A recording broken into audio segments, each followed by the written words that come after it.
Nouveau conseil, comme il était prévu, d'abord pour discuter et prendre des conclusions sur l'agenda stratégique qui est le nôtre pour les 5 prochaines années. Agenda stratégique qui doit répondre d'abord à l'urgence climatique. Nous l'avons porté durant cette campagne des Européennes, portée depuis plusieurs semaines, avec des véritables avancées. Je me réjouis pour ma part que nous ayons un ralliement croissant autour de cet objectif de neutralité carbone 2050. Je vous le rappelle, c'est une initiative que nous avions lancée à Sibiu. 8 pays nous avaient alors rejoints. Il y a maintenant une quinzaine de pays qui ont rejoint cette coalition. Et je pense un consensus croissant pour qu'on prenne des conclusions ambitieuses. Et il y a évidemment sur le prix du CO2, la taxation aux frontières et toutes les initiatives, y compris les finances vertes que nous devons prendre sur les 5 années à venir, un agenda ambitieux à avoir sur ce point.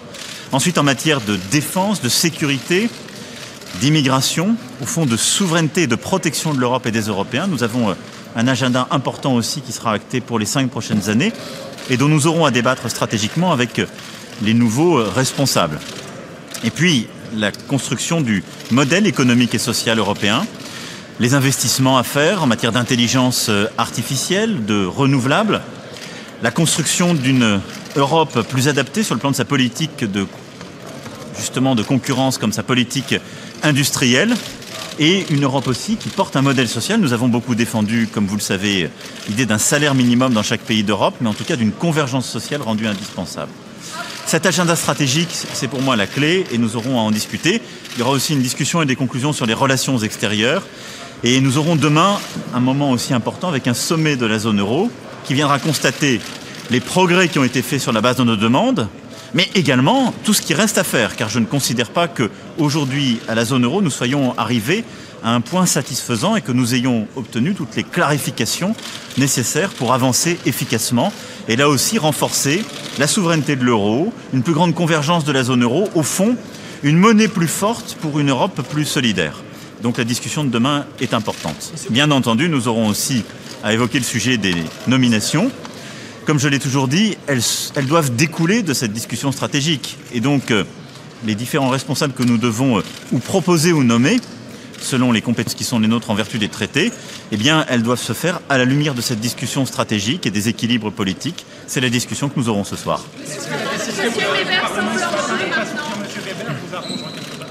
Non, je la constate comme vous et je la respecte. Mon commentaire, vous le connaissez. J'ai toujours eu une expression claire sur le sujet. Donc ce qui se passe ne m'étonne pas plus que ça. Maintenant, ce qui importe, c'est que nous ayons ce soir une discussion constructive qui permette d'avancer. Il y a des compétences qui sont celles du Conseil, mais nous devons travailler aussi en lien avec le Parlement qui a ses compétences propres. Et il faut plutôt maintenant réussir à construire à la fois des propositions et un processus qui permettent d'arriver à une décision conjointe qui permette de trouver les femmes et les hommes qui porteront ce projet ambitieux. Je l'ai dit, il faut des personnes qui aient les compétences, qui partagent ces ambitions, qui aient la crédibilité pour le faire. Et je soutiendrai les figures les plus fortes à cet égard. Pardon ? L'objectif de parité sur les 4 postes. Je l'ai toujours défendu et je continue à le réaffirmer. Pour moi, nous devons avoir des nominations paritaires. Nous allons avoir une discussion au sein du Conseil et il appartient au président Tusk, qui a été mandaté la dernière fois, de faire un rapport au début de ce Conseil de la situation telle qu'il l'apprécie. Je constate que le Parlement s'est exprimé ce matin pour une candidature et donc c'est au président Tusk de faire le rapport en début de ce Conseil, mais nous aurons surtout une discussion sur le processus et sur l'agenda. Est-ce que vous allez à Kurdistan parce qu'ici maintenant il y a le nouveau président et le nouveau Je sais, j'irai avant la fin de l'année. Je ne vais pas... Non. Et je pense que ça, c'est une erreur. Il ne faut pas le lire comme ça. D'ailleurs, je vais tout de suite rejoindre la chancelière Merkel et nous allons continuer nos échanges qui sont constants. Vous savez, depuis ce matin, moi, j'échange avec tous nos collègues. J'ai vu plusieurs dirigeants toute la matinée. Je vais voir Angela Merkel, Donald Tusk avant. Je considère que le rôle de la France, c'est d'essayer de construire une solution constructive, de n'être enfermé dans aucun schéma et de réussir à faire émerger la meilleure équipe pour l'Europe. Nous avons des tas de défis. Nous voyons une géopolitique mondiale qui est en transformation. Nous avons une Europe dans laquelle la coalition de progrès et d'ambition doit l'emporter.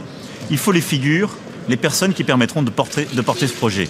Et donc, mais si j'en ai plusieurs fois défendu, mais je ne veux pas m'enfermer dans un nom parce que je veux aider à construire collectivement.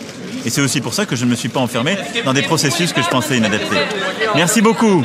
J'ai toujours été clair sur le sujet. Je vais y aller. Merci, à tout à l'heure.